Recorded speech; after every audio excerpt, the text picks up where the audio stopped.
अस्सलामु अलैकुम। आज का हमारा जो मौजू है वो अल्लाह ताला की मोहब्बत।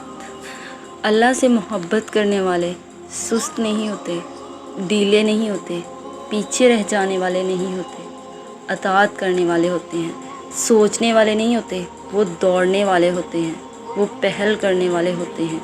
वो नहीं देखते कि लोग कहाँ हैं, क्या कर रहे हैं, मैं भी इनके साथ ही चलूँगी।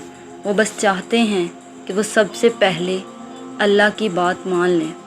वो हर इस तरीके, हर इस रास्ते, हर इस काम को ढूंढते हैं जिससे इनका रब राज़ी हो जाए। इनकी आँखें तलाश करती हैं इस मौके को जिससे अल्लाह की मोहब्बत, कुर्बत की रज़ा मिल जाए। वो नमाज़ों की तरफ, नेकी के कामों की तरफ खुशी से लपकने वाले होते हैं। या रब, मैं हाज़िर हूँ ताकि आप राज़ी हो जाएं।